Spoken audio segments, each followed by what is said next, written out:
comes that time of the week, every week, where I do this for you all, and we are getting ready to do our usual tech talk. It's time now for the latest news on what's hot and what's not in the world of technology with Matthew Dickerson on Tech Talk, here on TCFM 88.9. Morning, Matthew. How are you? Yeah, very good. Thanks, Richard. Always excited to be talking about technology. Indeed you are. Now, I got an interesting one this morning.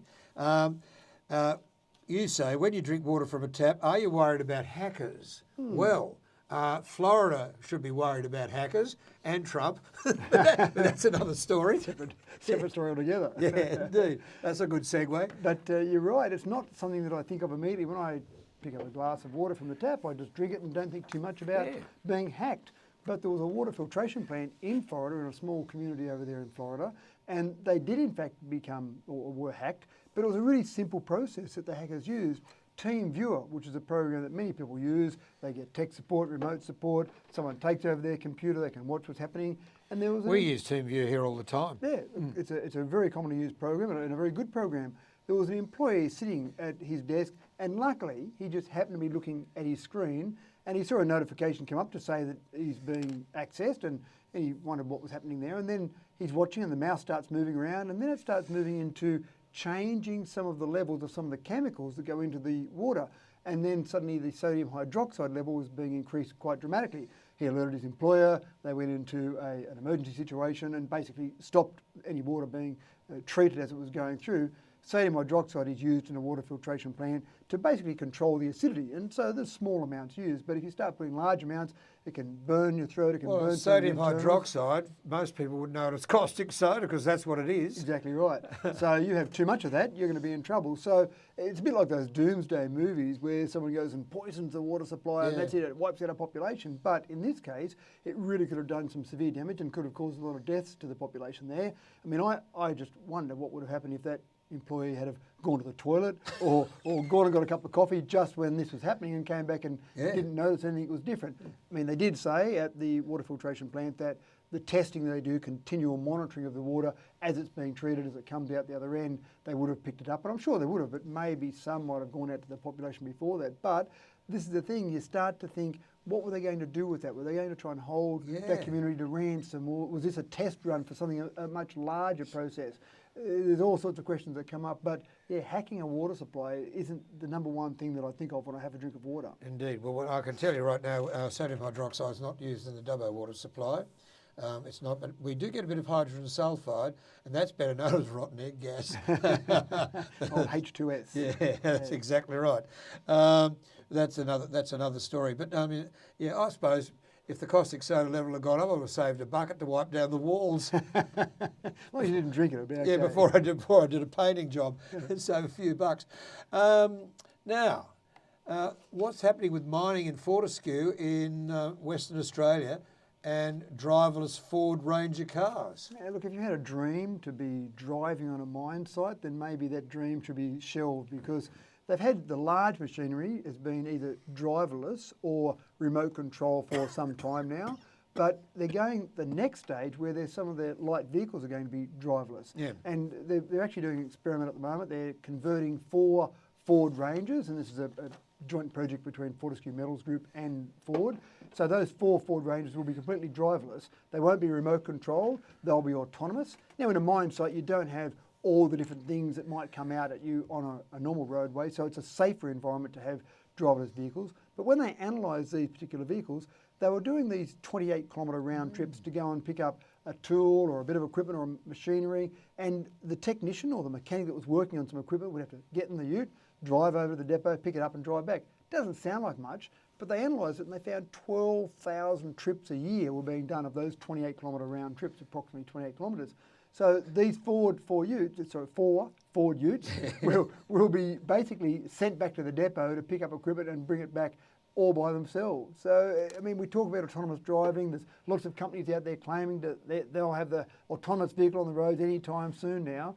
There's still a way to go, I think, on the highways and roads as we speak, but in mining sites, I think huge potential.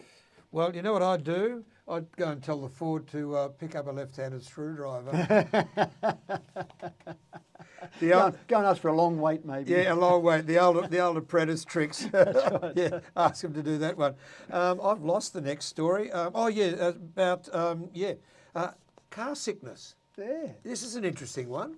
So one of the things that we basically understand in car sickness is that if we're looking at something in the car, a book, a phone, that type of thing, and our inner ear feels movement, but we're looking at something stationary in the car, then our mind gets a bit confused, and that's where you typically get car sickness from. And one of the ways they try and say to people to try and stop being car sick is look out at the road so that your mind is understanding there's movement and the inner ear understands there's movement, so they match up.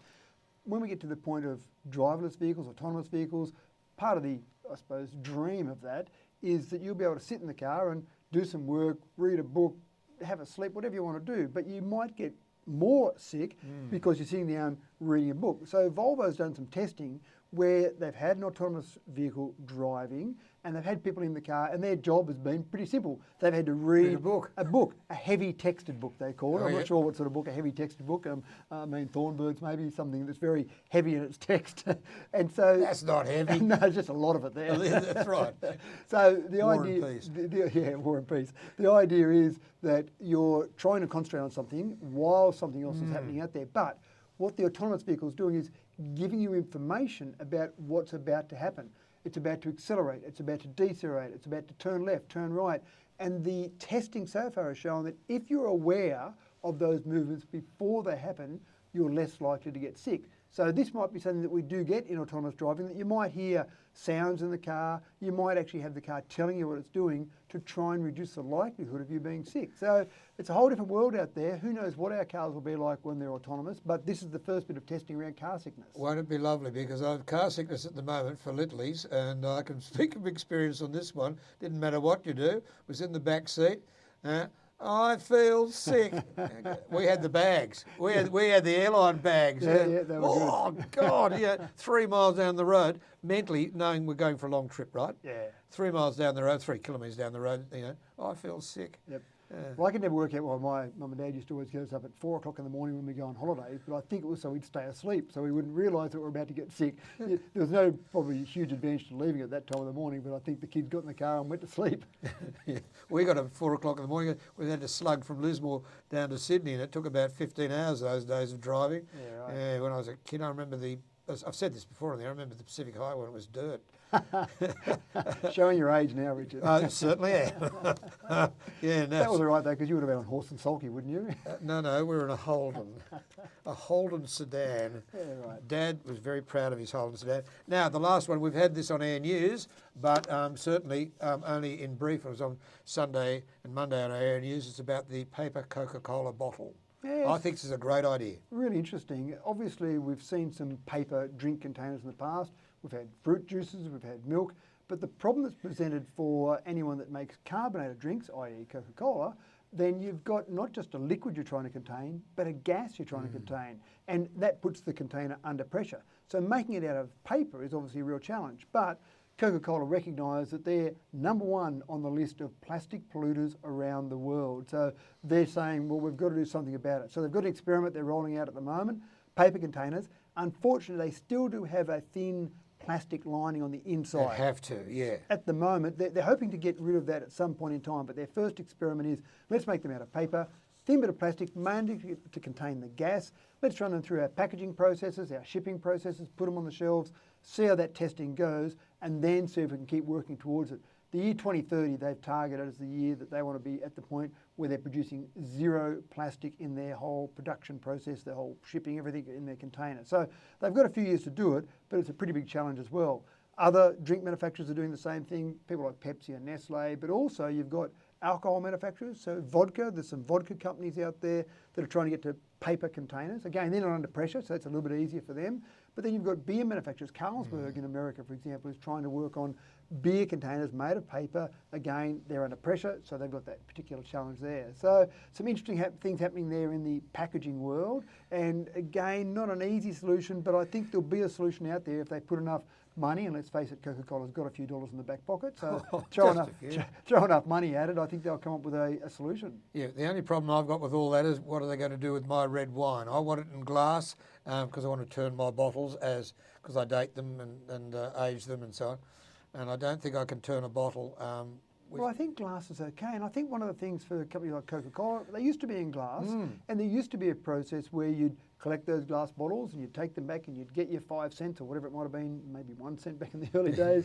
But they would then, I remember going through, Dubbo had a soft drink company here in Dubbo. That's right, yep. And I remember from a school excursion point of view, we went through that, and part of the process was, here are all the return bottles, and there was a huge dishwasher effectively that all these bottles went through, and they got washed and then they got put back into the processing realm, and away they went and they got filled with soft drink again. So I think glass would be fantastic, but maybe we're just so used to being a throwaway society now that going back to glass and trying to get that glass back would be too big a challenge. Yeah, I remember doing a school excursion through Norco in Lismore. Right. And we watched the return bottle being washed and all those sort of things happening before they read it with milk. Maybe it's just too expensive for Coke to consider that as an Yeah. option to paper, but or maybe it's just we as humans have become used to throwing stuff away. We don't want to go and return it anymore. I can't understand why in this country we still have plastic bags at Woolworths and Coles to take our goods away when you go to other countries in the world, as late as 2019 when I was in America, go to a supermarket there, you get in a brown paper bag. Yeah,